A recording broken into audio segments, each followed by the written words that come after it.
নগাঁও লোকসভাৰ উপনিৰ্বাচনক লৈ নতুন সমীকৰণ বিজেপি কংগ্ৰেছ ইউডিএফৰ পিছত ৰাইজৰ দলৰ এণ্ট্ৰি নগাঁও উপনিৰ্বাচনত কংগ্ৰেছক সহায় নকৰে অখিল গগৈয়ে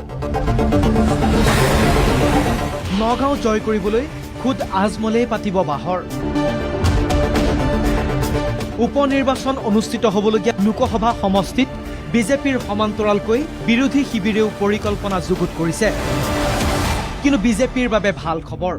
বিৰোধী এককভাৱে নহয় পৃথকে পৃথকে সাজু হৈছে উপনিৰ্বাচনলৈ সংবাদমেল যোগে ইতিমধ্যে ইউডিএফে প্ৰচাৰৰ তাৰিখ ঘোষণা কৰিছে 11 জুলাইৰ পৰা মাৰাথন প্ৰচাৰত নামিব ইউডিএফ ৰূপহী আৰু নগাঁও বৰ্ডৰৰ পৰা মাৰাথনভাৱে 11 তাৰিখৰ পৰা আমাৰ নিৰ্বাচনী কুচকাৱাজ আৰম্ভ হ'ব আমি ৰাইজৰ কাষলৈ যাম আমি কেনেকৈ বিজেপিৰ এই স্বৈৰাচাৰী শাসন ব্যৱস্থা আৰু বিজেপিক আমি কেনেকৈ প্ৰতিহত কৰিব পৰা যায় আৰু বিশেষকৈ নগাঁও লোকসভা সমষ্টিৰ যিখিনি অভাৱ অভিযোগ আৰু বিশেষকৈ অসমৰ সংখ্যালঘু সমাজৰ যি ধৰণে অন্যায় অত্যাচাৰ হৈ আছে এই কথাখিনি দিল্লীৰ মসনদত বা পাৰ্লিয়ামেণ্টত কিন্তু কথাখিনি আজি উত্থাপন হৈ থকা নাই দলৰ সভাপতি বদৰুদ্দিন আজমলে নিজেই বাহৰ পাতিব নগাঁৱত দলৰ সভাপতি ডাঙৰীয়া যিহেতু নিশ্চিতভাৱে এইবাৰ শক্তিশালী প্ৰাৰ্থী ইয়াত প্ৰক্ষেপ কৰিব আৰু তেওঁ নিজেই যিহেতু ইয়াত বাহৰ পাতি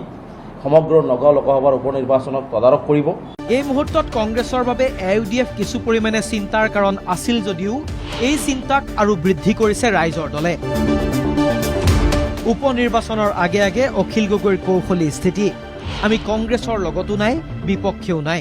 মানে না কংগ্ৰেছৰ লগত আছো না কংগ্ৰেছৰ বিপক্ষে আছো কংগ্ৰেছৰ মানুহ এটাক যদি নগাঁৱত আপুনি জিকাই দিয়ে কালিতো আকৌ সি গৈ বিজেপিয়ে হ'বগৈ মোৰ নিজৰ সন্মুখত চকুৰ সন্মুখত যোৱা 5 বছৰত সেইটোৱে দেখিলো